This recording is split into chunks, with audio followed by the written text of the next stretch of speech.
Good morning, I'm Tony Momberger from the Redlands Daily Facts doing another video interview for our Redlands Quasquicentennial celebration, and I'm here with a big name this morning, Char Burgess, who is just a major celebrity in Redlands, has her time devoted to lots of good causes and very knowledgeable about, in particular, the university. But gosh, ESRI and the YMCA and the YWCA and Family Services, and we've got a lot of stories to share this morning. Thank you for joining us. I'm glad to be here. You've been, you were telling me, at the university as an employee for 43 years. I have. And yes. tack on another four for your time as a student here. Yes. And now, what is your position? I'm Vice President and Dean of Student Life. Okay. And I was fortunate enough to get into a graduate program as a young grad, and I was just starting out, and the program was just starting, and it was in higher education and counseling. So I was part-time working at the university, and that was in 1969 and 70.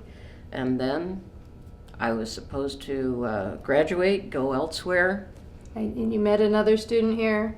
Well, he wasn't a student. He was getting his PhD at Claremont. Oh, really? And we were both asked to be on the Young Alumni Committee, which was also just starting. So there were a lot of great startups that got me started. And so as a result, it was Larry Burgess, and I thought, oh, maybe this will work out. I'll stick around. I won't take those jobs on the East Coast. So I did, and here I am. To the benefit of the whole community. Well, to my benefit and our benefit, it's been a terrific opportunity. Okay, let's talk about the university first. Okay. Can you give us a little history of the University of Redlands? Sure. It was founded in 1907 by the Baptists. At that time, all the different smaller colleges throughout Southern California were founded by a religious denomination. So the Methodists were at USC, and the Church of the Brethren was at Laverne, and the Presbyterians were at Occidental, and it goes on and on. The Catholics were at Loyola, and the Baptists had the college they had founded in Oakland had been shaken to the ground in the San Francisco earthquake. And so they looked around and said, we have to restart a college. And the City of Redlands said, we have everything here. We have millionaires, we have people who are doing all kinds of great things, we have great culture, but we don't have a college. So really, truly, it was a town and gown merger that brought about the University of Redlands. And as a result, we've been here ever since. The word is that the Baptists first went to Newport and thought it would be too foggy. Oh. And so they wanted to be more out in the desert area. So here we are. And what major changes have you seen in the 43 years you've been working here? Tremendous growth of the facilities, tremendous improvement in the quality of almost every aspect of the university. We have always had high quality students, students who care about people, students who really appreciate what they can go out and do in the world. That has remained consistent, but now the buildings, I think, reflect that quality. And the programs have expanded dramatically, and Johnston Center has come on board in 1969, which really allowed for a tremendous marriage between a rather traditional campus at that time and a non-traditional program. And the two being together, I think, really tremendously enhanced the opportunities that students continue to have today. Because you have students who might be a little bit more traditional able to rub up against people who think outside the box in very different ways. And that's all great for both sides. And the university really prioritizes service, giving back to Yes. the world and the community. Yes. Can you talk to me a little bit about that? Well, we started a service learning program really practically in a closet with a wonderful person who was on my staff, Tony Mueller. And we then thought if we could organize service, we could do so much more, because we have always had students coming here who are inclined toward service, but we haven't necessarily had the organizational backbone. And so Tony was the person that with me thought about how we could do this.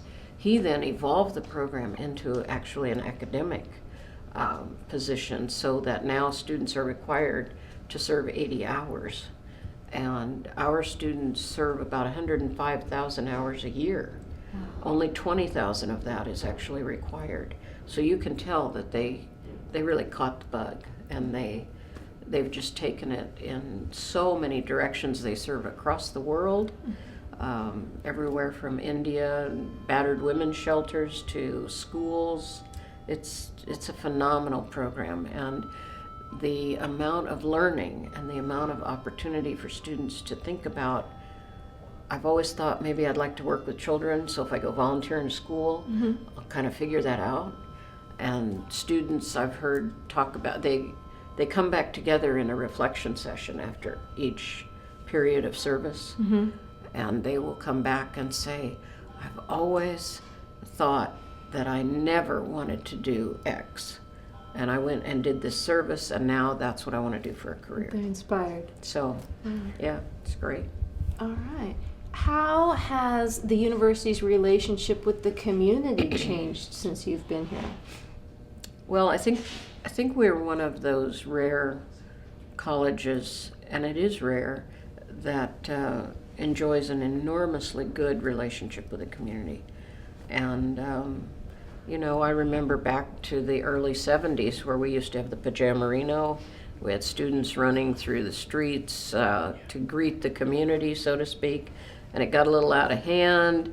So we put... That was the Pajamarino? The Pajamarino was... Did they go in their pajamas? Uh-huh. Yeah, and it was an outgrowth of the 30s, and they used to walk downtown, and then all the merchants would come out of their stores and meet the new students. And it was the way they kind of welcomed the new students to the town. Well, by the 70s, they were riding on trucks, 15 and 20 to a truck, and hanging off the running boards, and it just got a little bit out of control. And then they would go to the Fox Theater. Well, first they would go to the Bowl, and they would have a little skit, and then they would go to the Fox Theater and chant the Octomoli. So the last year of it, they were swinging from the curtains. It was just a little bit more than should have happened, and the people watching the movie at the time wanted their money back. So we decided this probably is not a real good town and gown deal. So we put a stop to that, and I think since that time, that's really one of the only negatives I can think about in terms of town and gown relationships. It's been really very positive, and very, we have 700 members of Town and Gown. I want to stop and clarify for anybody watching who doesn't know what Town and Gown is. Town represents the outer community of Redlands, and Gown, Right. The The graduation university. gown, I assume, is the university. So it's Right. an organization to bridge the community of the college with the university. Right. Can you also explain to those who don't know what Octomoli is? Octomoli is a chant. In the 20s, a number of colleges had these nonsensical chants that were just popular then. I think it was a reflection of what students did to entertain themselves before video games and all these things. And so here at Redlands, we had a chant.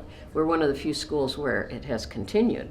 And after each touchdown, we do the Octomoli. And when you get together with alumni across the world, you do the Octomoli. And When there's you do it, stories. you chant it together. You chant it together, So- Octomoli, Gazali, Gazump, and it goes on like that. And there are stories of people doing that chant in, bars, and somebody at the other end of the bar in Marrakesh hears them and says, you must have gone to the University of Redlands. Oh. So it ties people together all across the world. Speaking of bars, Yes. I have heard that there was a bar in town. Well, I remember the bar in town, but the Gay 90s pizza parlor with a Yes. bar. And I understand there were two University of Redlands students, Les And Glenn and Charles. Glenn Charles, Yes. who Yes. used to go to this bar. Yes. Can you tell the story? You know where I'm going. Well, the story is that it was down on the little V where Colton meets Redlands Boulevard, where Mona Lisa Italian restaurant is now. and it was just a little ramshackle place, and it was run by this guy named Dirty Dave, and he used to make the best pizza. It's really incredible because he made his own tomato sauce.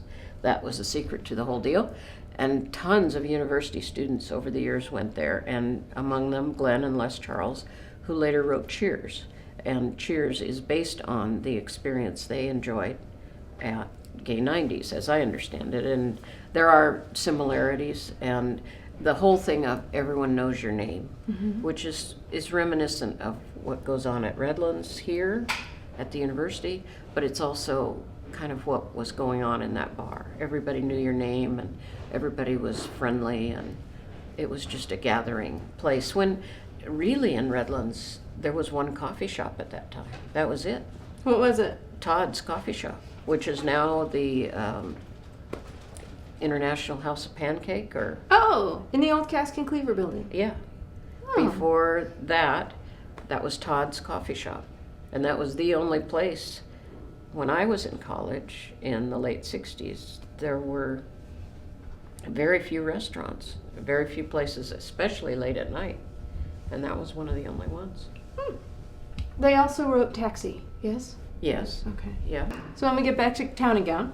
Yes. This organization honors community leaders. It puts on events. Right. And one of the most noteworthy things I would say is the forum at Esri, and I Right. understand that was your idea.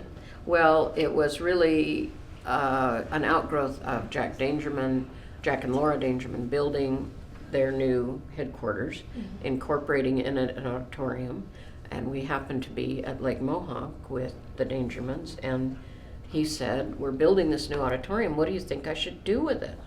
And I said, "What should you do with it?" "Oh, you should create a speaker series for the town. That would be so great to have people who come to the university, people who come to Esri, all of whom are, national world leaders, but we don't really have a place where we necessarily bring them and share them with the community." And so, And this was obvious to you. You didn't have to go home and chew on it. What could he use that for? You just well, I'm kind of an event planner Okay. by tradition, I don't know. So I just thought about that, and Shelley Stockton was there at the time we talked about it, Larry was there, and we just all came together about, that could be really cool. And at first Jack thought we would maybe do it every week, and I said, no, that's kind of a lot. So we settled on we would do it kind of monthly.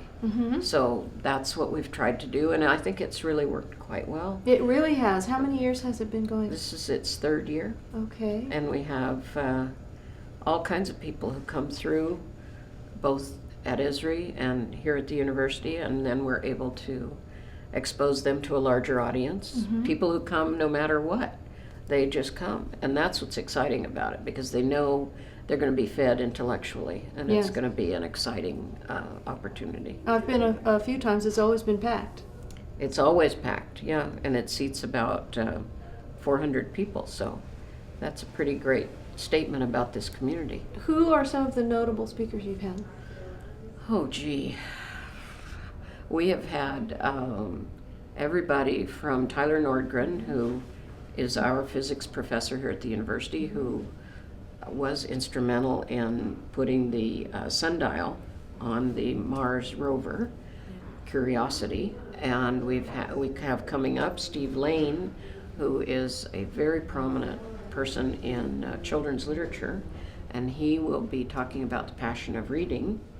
And we have had the governor of Maryland. We have had people who are just amazing figures, and of course, for some reason, I can't come up with all their No, names. Right? once we stop filming tonight, you're going to say, I can't believe I didn't mention this guy. Yeah, right. We've had Ed Stein, who was the editorial cartoonist for the Denver Post, who first developed the Obama logo and splashed it across the whole of America in that famous cartoon.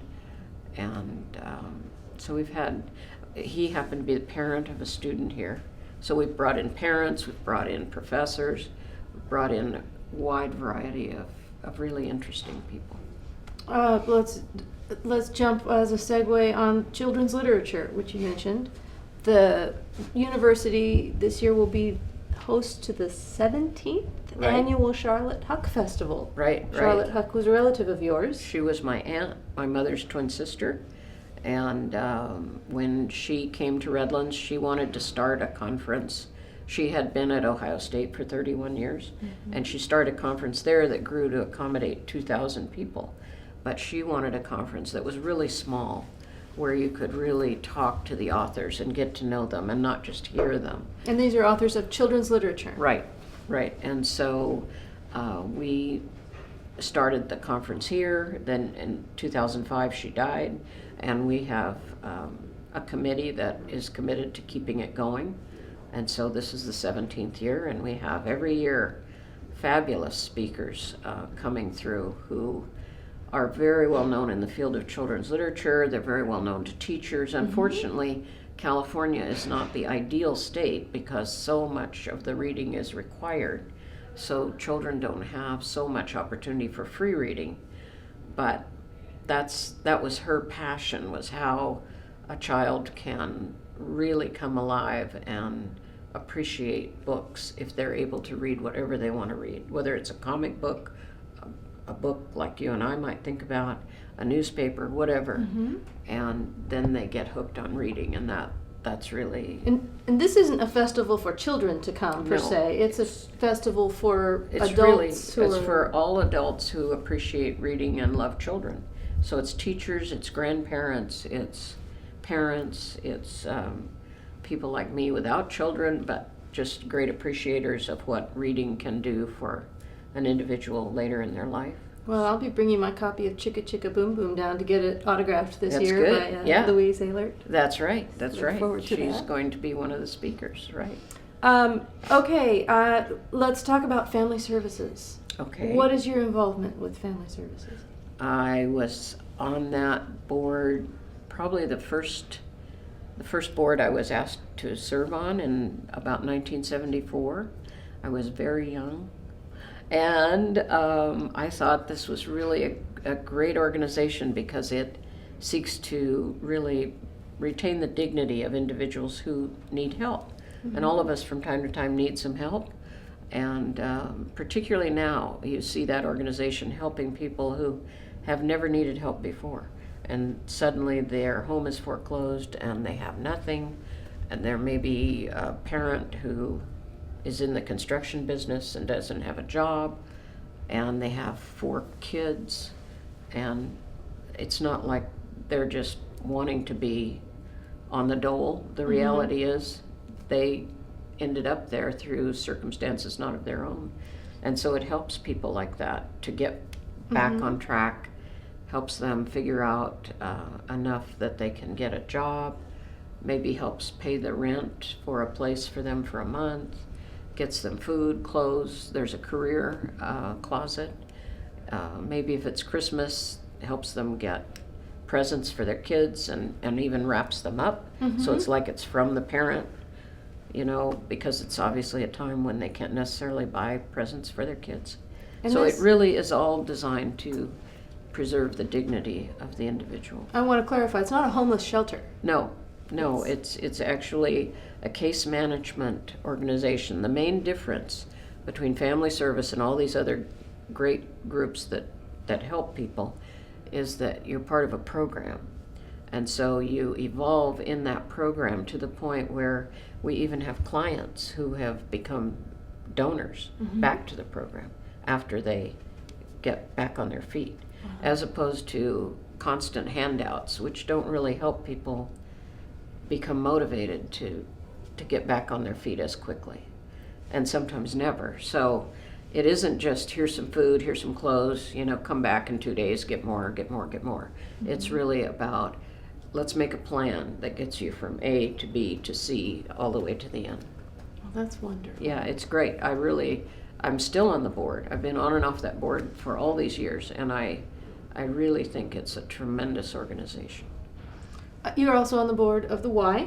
I am, yes. When I yes. was a little girl, Yes. I used to go to take disco dancing and macrame lessons at the YWCA on the right. Lord's Corner. Right. That it's not the YWCA now, but tell me a little history of that.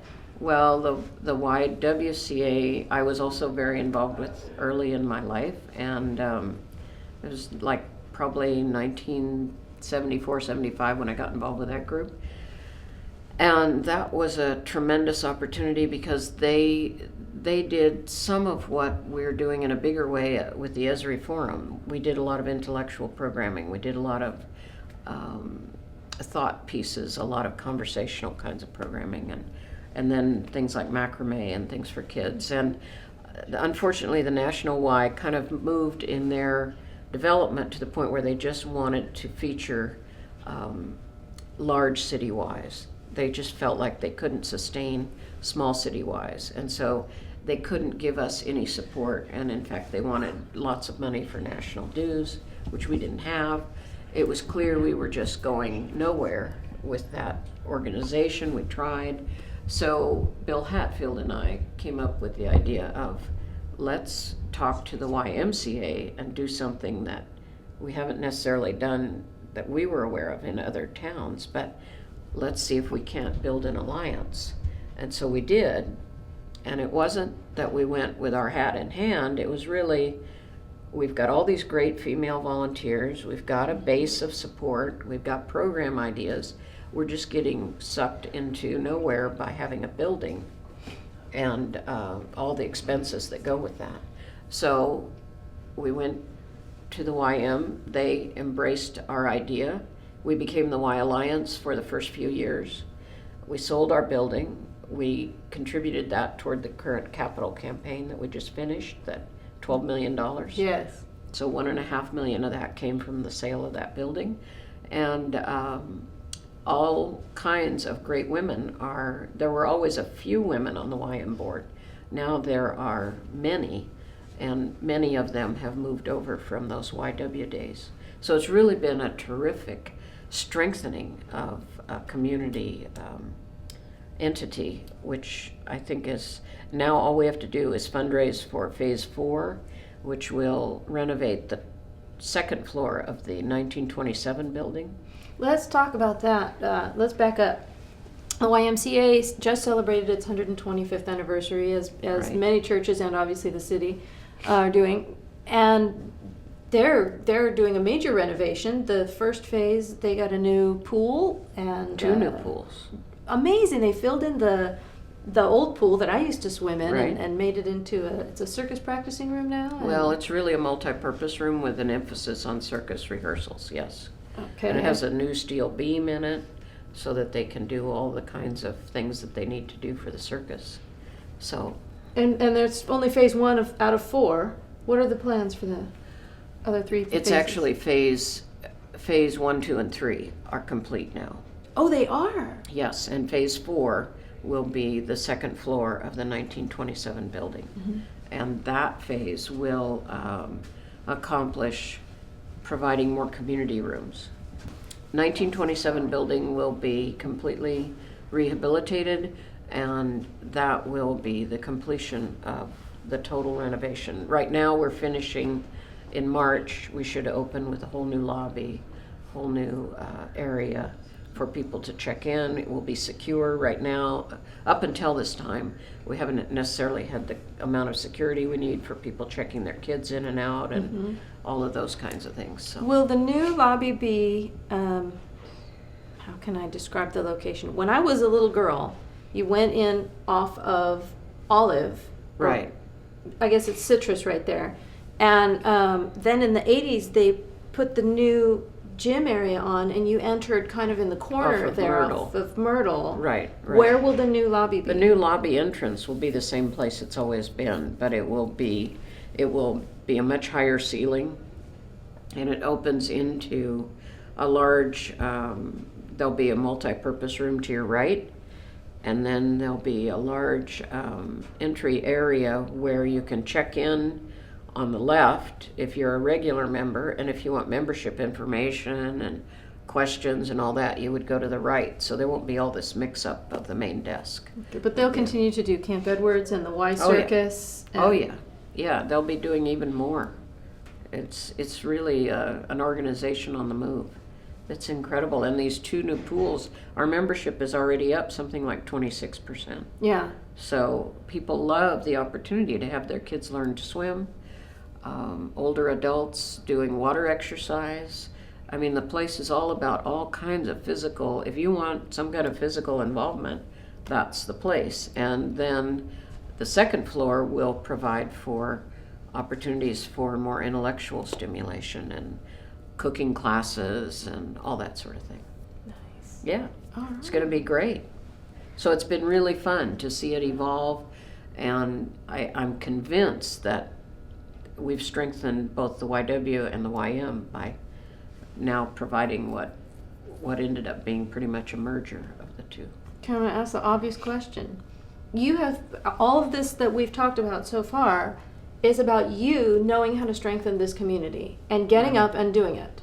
Yeah, I think people should get up and do things. Why are you so committed to I mean, everybody loves Redlands, right? But Yeah. but you are out there working and you know how to make it a better community. I think I'm just lucky. I love to make things happen for people, and I do know how to do it, and I've been here long enough that I have a lot of connections, and I think it's very rewarding for people to be connected. And so much of what I've done is not about me. It's about finding the right person and saying, hey, how would you like to help do this? And then getting them to do it. So there's an unending amount of opportunity around here to be helpful. What's left to do? The Char Burgess plan for Redlands. No, I don't think so. But I think the community needs to become more sustainable. It needs to be actually focused on sustainability and what that means. What does that mean? I think it means that we have to be more green. We have to pay attention to the tremendous resources we have, but we've got to figure out how to fund them so they keep being strong. So we maybe don't need to build a lot more buildings. We maybe don't need to expand a lot of what we have as much as we need to sustain what we have now for the future. So we're going to have to build endowments for the university, build endowments for the Y, the library, the places we care about. Mm-hmm. We're going to have to say, down the road, we can't expect the city will be able to fund the upkeep of all the parks. So we're going to have to figure out through the community foundation or some entity like that, how can we, for example, provide funds so that we'll continue to have great parks. We're going to have to figure out, if we want a university to be really strong, it takes a lot more money than this university enjoys. Our endowment needs to grow by 3 to 5 times what it is now. And so we have a wonderful new president who's set out to do that, and I'm very excited about that. But we have to turn our attention to making sure that what we enjoy in Redlands can be enjoyed 100 years from now. And that's going to take more than just a few events of fundraising. It's going to take people realizing, I like this place. And a woman came up to me in Denny's the other day, and we had given a Christmas gift to this. We have a Saturday breakfast group, and we had all gone together and given a Christmas gift to this waitress and the manager of Denny's. And this woman, I don't even know her, she came up and said, "How do I get to be part of that breakfast club?"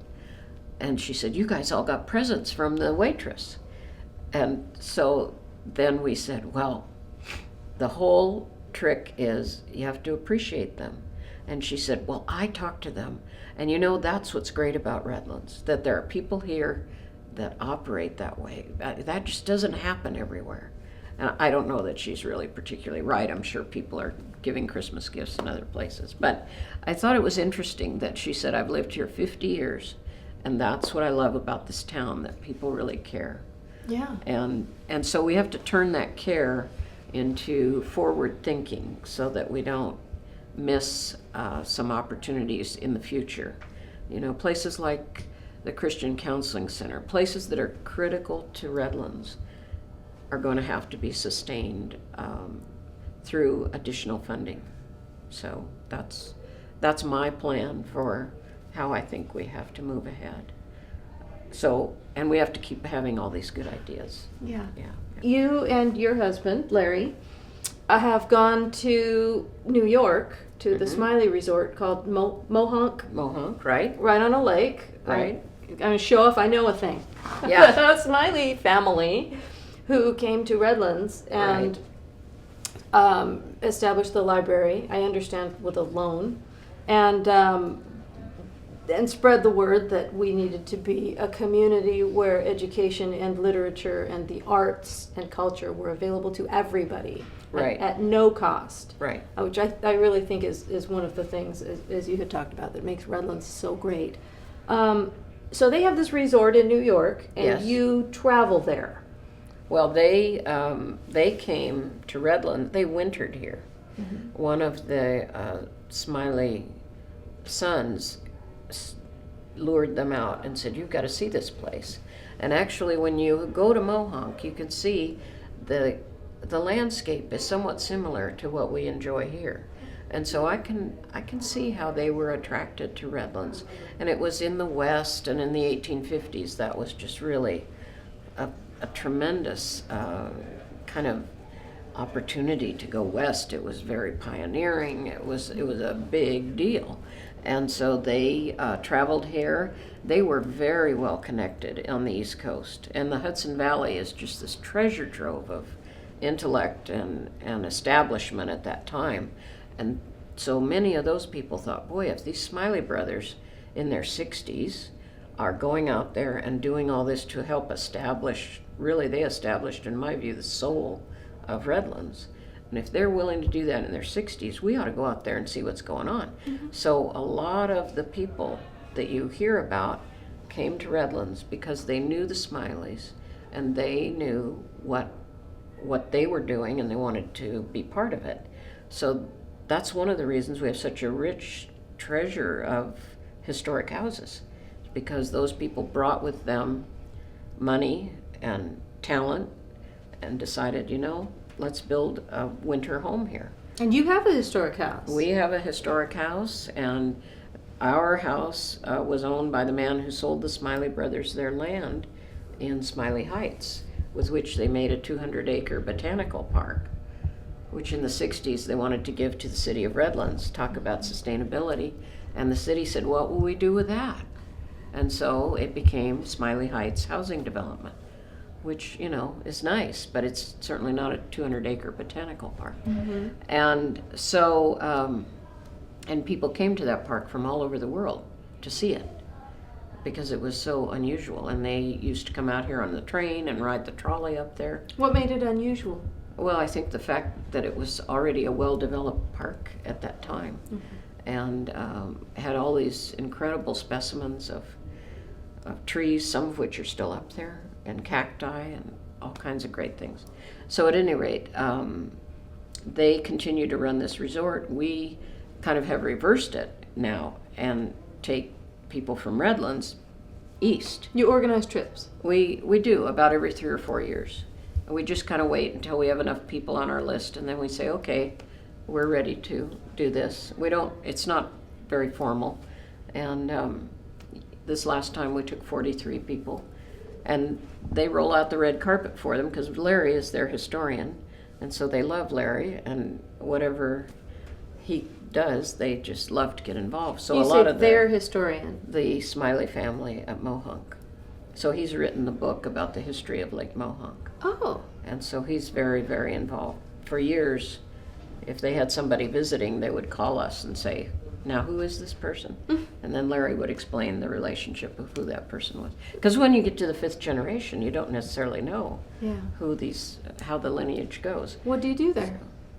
What do we do there? Yeah. Oh, well, it's an incredible resort just to go to, even if you're not part of a group. I mean, they they accommodate 500 people, and it's on a lake. They have a fabulous swimming pool. In the winter, they have a huge ice skating rink. It's a programmatic place where they have all kinds of nature walks and 183 miles of trails and biking and you name it. And they have wide ranges of programs that they offer. And then they have speakers, and they have different groups from the LA or the New York Philharmonic who come up and play. I've heard some incredible speakers and concerts there, and all of that. When we go, we usually go for a week, and we try to accommodate a week that's part of their Festival of the Arts or something like that. And then we take side trips to go see Hyde Park, where Franklin Roosevelt lived, or Wilderstein, where this current movie, Hyde Park, is written about Daisy Suckley, who owned Wilderstein, which is just about 20 minutes from Lake Mohawk. She's the woman that gave Roosevelt the dog Fala. But all these people were all connected at that time. They all knew each other, and their properties almost adjoin in some respects. So it's a great place even today. And there's so much to see and so much to do. And people say, well, what would you do for a whole week in a place I've never heard of? And all of them leave saying, gee, we sure wish we had spent 2 weeks here, not one. So it's really very fun. And having 7 nights of cocktail parties doesn't hurt. Yeah. Either. Yeah. That works out really well. Because they get to know each other and they form new friendships. And then when they come back to Redlands, they're able to do things together. You take about 30 people, you said? Sometimes 30, sometimes 40. We took 43 last time. It just depends who wants to go. I mean, it's not inexpensive, because it's not an inexpensive place. It's American plan, so all of your meals are included. And that's pretty unusual for resorts of today. But it's one of the top 10 resorts, according to Condé Nast, in America.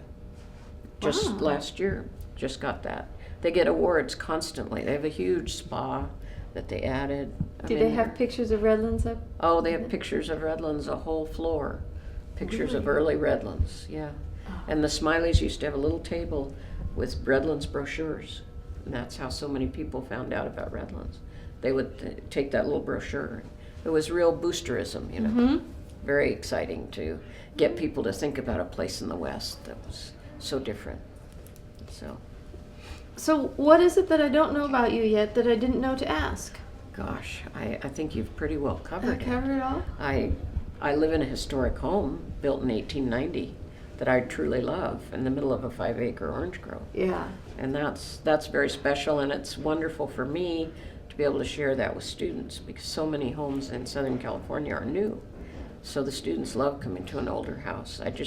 You open your home to the students of Redlands? Oh yeah, for Christmas we had all kinds of different student groups from the university coming through to have their Christmas parties. Wow. So that was really very fun. So we have That's a good one time. of the things we celebrated the new president, Dr. Kunsel, for. Right. Oh, I didn't Right. know you did that. Yeah. And you have 5 acres of grove that you have donated to the Conservancy for... Well, we've donated the open space rights and the fact that it will always be in some kind of agriculture.